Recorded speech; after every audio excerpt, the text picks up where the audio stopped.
Persikaan api biru keunguan menyembur dari ujung robot pengelas otomatis di dalam hanggar raksasa Madiun, menyatukan lembaran baja tahan karat berkekuatan tinggi menjadi rangkaian bodi kereta mutakhir yang siap dikapalkan melintasi samudra menuju jaringan rel tersibuk di Asia Selatan. Anda akan melihat secara langsung sebuah fakta mencengangkan tentang bagaimana sebuah industri manufaktur perkereta-apian di Asia Tenggara berhasil mendobrak dominasi pemain raksasa global dan memenangkan kontrak pengadaan transportasi massal bernilai triliun rupiah di luar kawasan perdagangan tradisional mereka. Melalui naskah mendalam ini, Anda akan memperoleh rincian data empiris mengenai kapasitas produksi pabrik, kalkulasi efisiensi biaya material, hingga strategi rekayasa bogi atau sistem roda kereta adaptif yang mampu bertahan di jalur ekstrim berdebu tebal. Jaringan ekosistem industri ini tidak lagi sekedar memproduksi gerbong penumpang standar kelas ekonomi, melainkan telah menjelma menjadi salah satu kekuatan manufaktur perkereta-apian paling diperhitungkan yang siap mendikte arah kompetisi pengadaan transportasi publik di panggung internasional.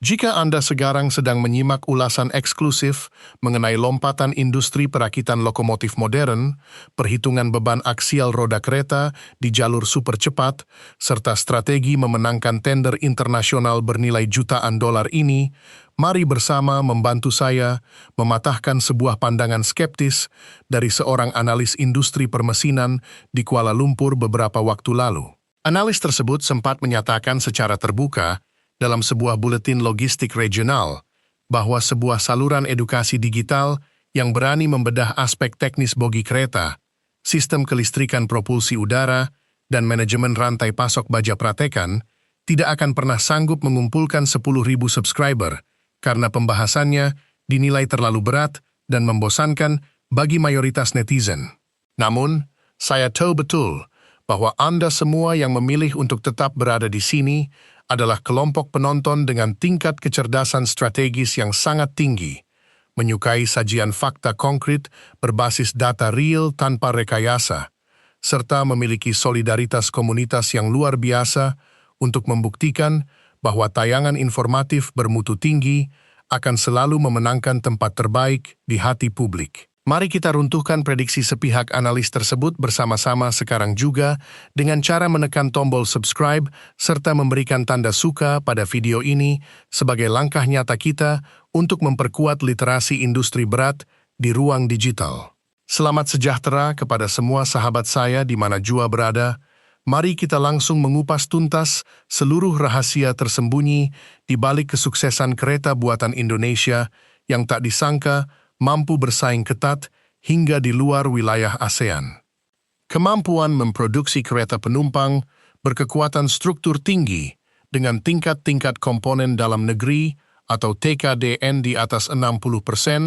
adalah bukti konkret bahwa industri transportasi domestik telah melompat jauh meninggalkan ketergantungan teknologi masa lalu. Sebagai praktisi yang konsisten mengamati pergerakan pasar investasi manufaktur dan perkembangan rekayasa transportasi makro di Asia Tenggara pada pertengahan tahun 2026 ini, maraknya pengiriman gerbong kereta buatan Madiun ke pasar ekspor menyajikan sebuah fenomena ekonomi yang sangat menarik untuk kita bedah bersama. Ada satu kartu es mengenai formula rahasia pengkondisian udara kereta jarak jauh dan teknologi sistem pengereman udara terintegrasi yang sengaja saya simpan untuk bagian tengah analisis kita, di mana teknologi tersebut sukses mengamankan komitmen pemesanan jangka panjang dari berbagai otoritas kereta api luar kawasan. Pita persaingan industri perkereta-apian dunia dipastikan tidak akan pernah sama lagi setelah pabrik perakitan dalam negeri ini bergerak penuh menyuplai ratusan gerbong canggih ke berbagai negara berkembang yang sedang melakukan modernisasi jalur transportasi massal mereka. Mari kita tengok bersama bagaimana kondisi industri perkereta-apian dan ketergantungan pasokan armada transportasi massal di berbagai negara berkembang sebelum penetrasi masif dari produk kereta buatan dalam negeri ini terjadi secara luas belakangan ini. Selama berpuluh-puluh tahun, sebagian besar operator kereta api di wilayah Asia Selatan dan Afrika selalu terjebak dalam dilema investasi yang sangat memberatkan, di mana mereka terpaksa membeli armada kereta bekas pakai dari negara-negara maju dengan kondisi teknis yang sudah menurun atau membeli kereta baru dari produsen barat dengan harga selangit yang menguras cadangan devisa negara. Apakah efisien jika untuk setiap pengadaan satu rangkaian kereta penumpang standar, sebuah negara harus menguras anggaran belanja pembangunan mereka hingga ratusan miliar rupiah hanya untuk membayar lisensi merek dan biaya pengiriman yang tidak masuk akal? Tentu saja, model pengadaan lama ini merupakan sebuah beban keuangan jangka panjang yang sangat parah. Karena selain harga beli awal yang mahal, proses pencarian suku cadang asli di kemudian hari seringkali memakan waktu berbulan-bulan akibat jarak pabrik yang sangat jauh.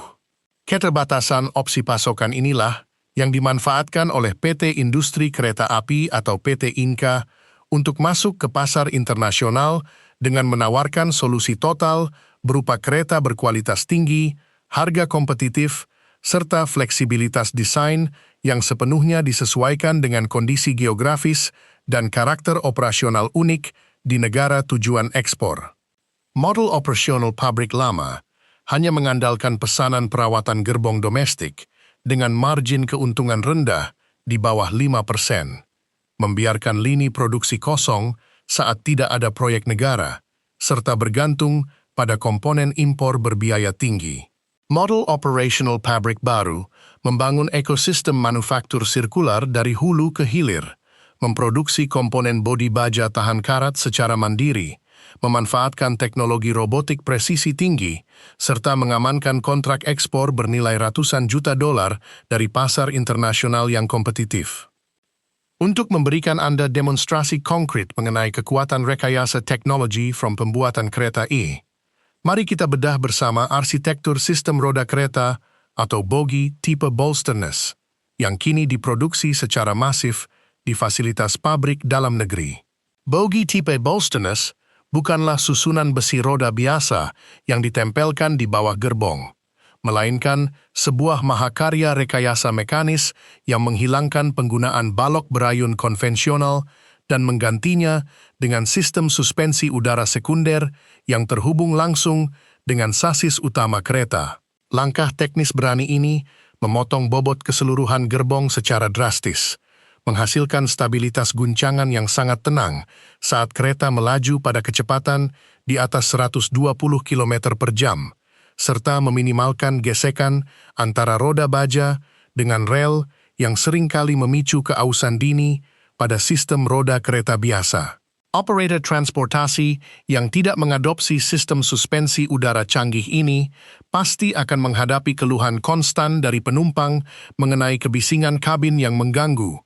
serta terpaksa mengeluarkan anggaran perawatan rel yang luar biasa besar akibat kerasnya benturan roda kereta konvensional saat melintasi jalur berbelok. Namun, masalah krusial tersebut berhasil dieliminasi sepenuhnya melalui penerapan sistem peredam kejut hidrolik lateral otomatis, sebuah keunggulan mekanis yang memastikan setiap perjalanan kereta berjalan sangat mulus, senyap, dan memenuhi standar kenyamanan internasional tertinggi.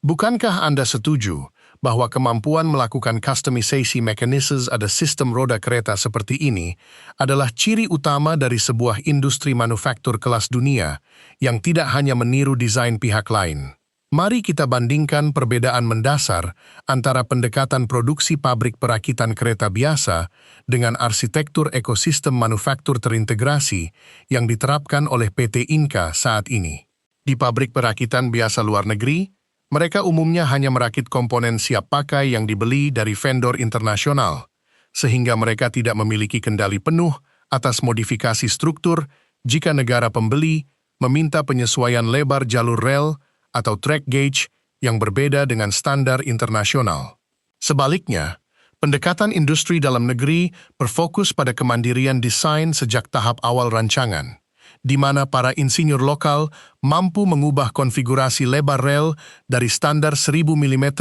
menuju standar 1676 mm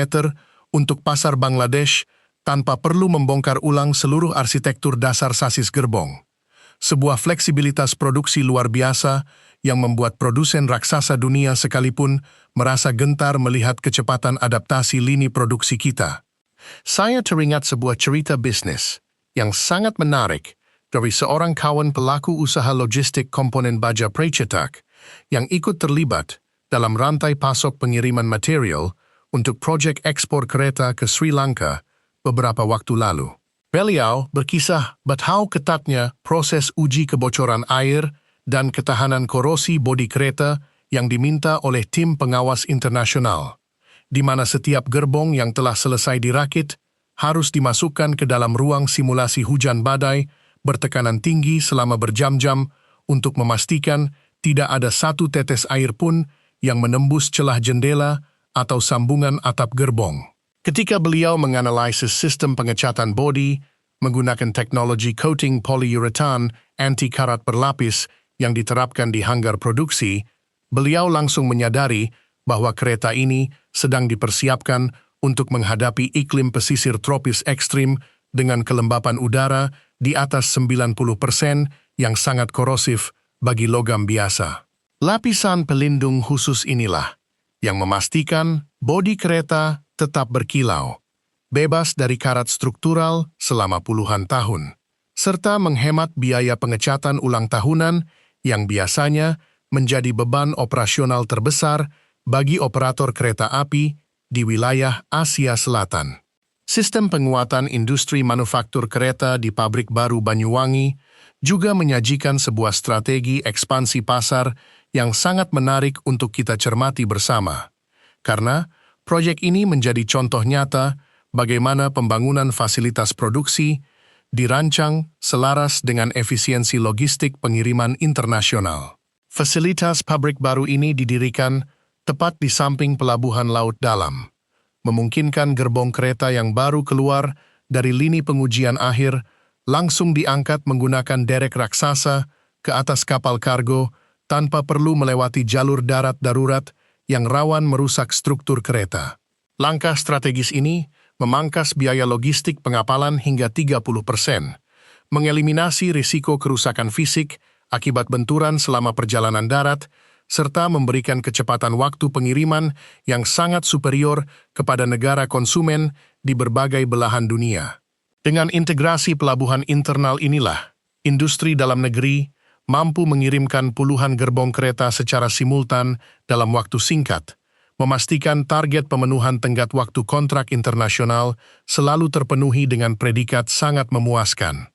Selamat dan tahniah saya ucapkan kepada Anda semua pemirsa setia karena telah menunjukkan fokus yang sangat luar biasa serta ketertarikan yang begitu mendalam untuk terus menyimak ulasan berbasis data industri real mengenai alasan mengapa kereta buatan Indonesia yang tak disangka ini mampu bersaing hingga di luar ASEAN hingga sejauh ini. Keputusan Anda untuk tetap bertahan menyerap informasi yang padat dengan analisis data rekayasa mekanis, manajemen anggaran ekspor, dan teknologi material maju berbobot ini menjadi bukti otentik bahwa Anda adalah tipe penonton berkualitas tinggi yang cerdas, memiliki visi pembangunan industri yang luas, dan menaruh perhatian besar pada peta kedaulatan ekonomi di kawasan serumpun kita. Nah, melihat begitu besarnya dampak dari penguasaan teknologi manufaktur transportasi massal ini terhadap peningkatan nilai ekspor dan penguatan merek industri nasional di panggung dunia,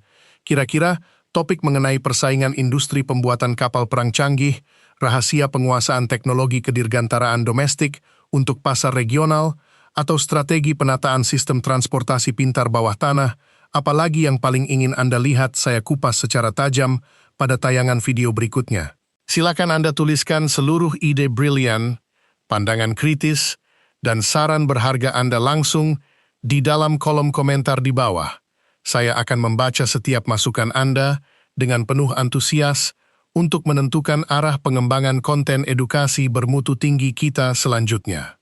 Secara korporasi dengan visi jangka panjang yang kokoh, kita juga harus menyoroti arsitektur kelistrikan dan sistem kendali kereta cerdas bernama Train Control and Monitoring System, atau TCMS, yang kini sepenuhnya dikembangkan secara mandiri oleh tim insinyur lokal.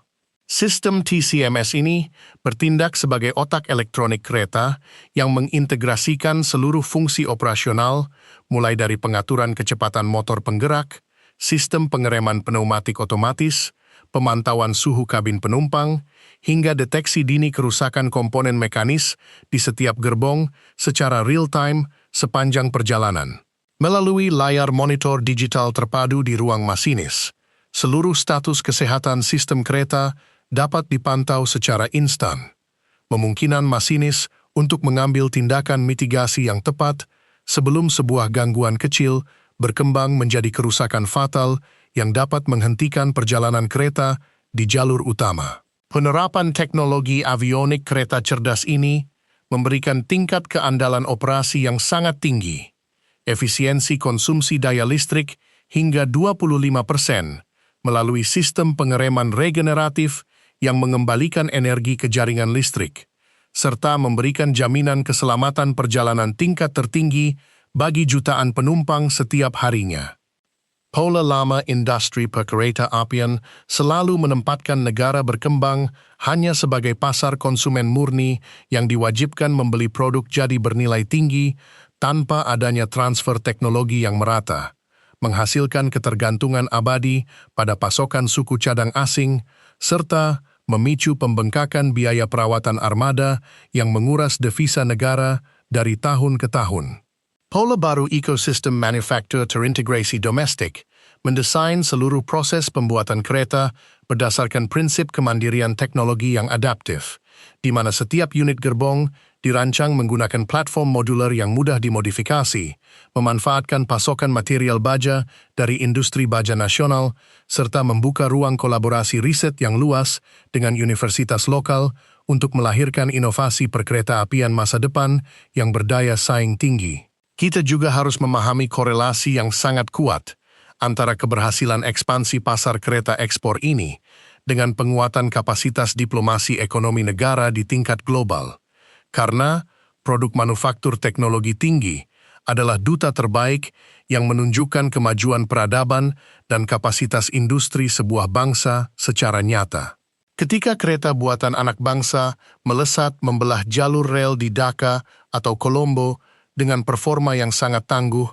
maka seluruh komunitas bisnis internasional akan langsung menyadari bahwa kekuatan industri dalam negeri kita telah siap untuk memimpin revolusi transportasi massal di berbagai belahan dunia.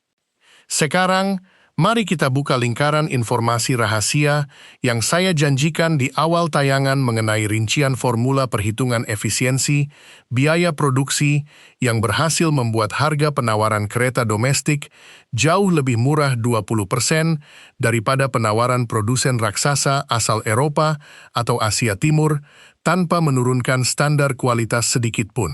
Rahasia. Keunggulan harga ini terletak pada pengaplikasian sistem manajemen manufaktur ramping atau lean manufacturing yang terintegrasi penuh dengan ekosistem klaster industri baja lokal di Cilegon, di mana seluruh spesifikasi dimensi lembaran baja tahan karat dipesan dengan ukuran yang sangat presisi sesuai dengan cetakan bodi kereta tanpa menyisakan potongan material sisa yang terbuang sia-sia. Efisiensi tanpa celah pada pemanfaatan material dasar inilah yang sukses memangkas biaya modal produksi secara drastis, memberikan ruang margin keuntungan yang sehat bagi perusahaan untuk mendanai riset teknologi lanjutan, serta memenangkan setiap proses tender internasional yang terkenal sangat ketat dalam menyaring parameter harga dan spesifikasi teknis operasional.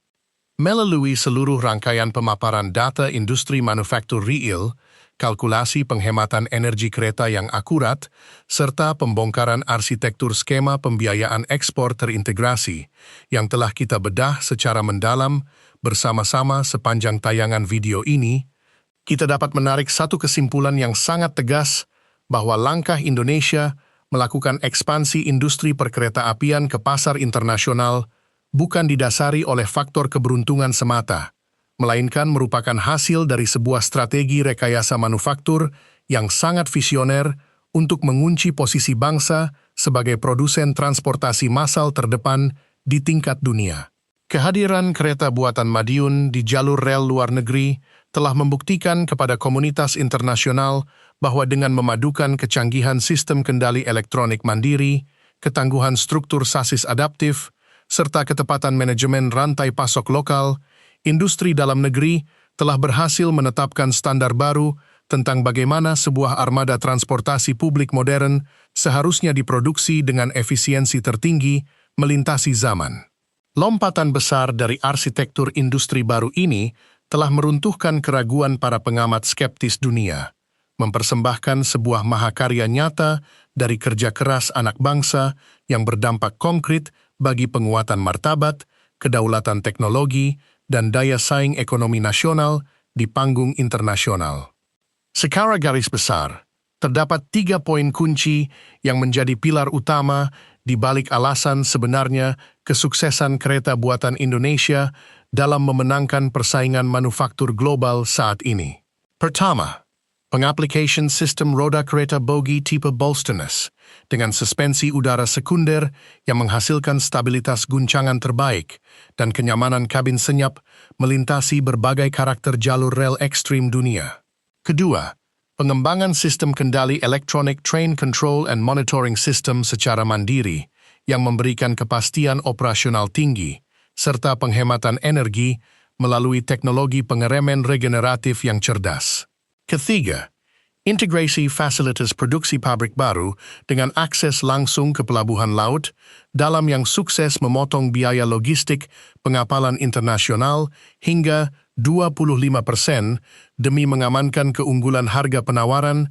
di pasar global. Jangan pernah lupa untuk terus memberikan bentuk apresiasi dan dukungan terbaik Anda bagi keberlanjutan saluran edukasi digital yang syarat data faktual dan analisis makro berkualitas tinggi ini dengan cara menekan tombol suka pada tayangan ini, membagikan video strategis ini kepada seluruh rekan profesional di jaringan kerja Anda, serta menuliskan setiap pemikiran kritis Anda secara aktif langsung di dalam kolom komentar di bawah agar wadah diskusi cerdas kita senantiasa tumbuh produktif, melahirkan wawasan-wawasan yang mencerahkan masa depan pembangunan kita semua. Peradaban transportasi massal masa depan sedang diukir dengan kekuatan inovasi teknologi di jantung industri tanah air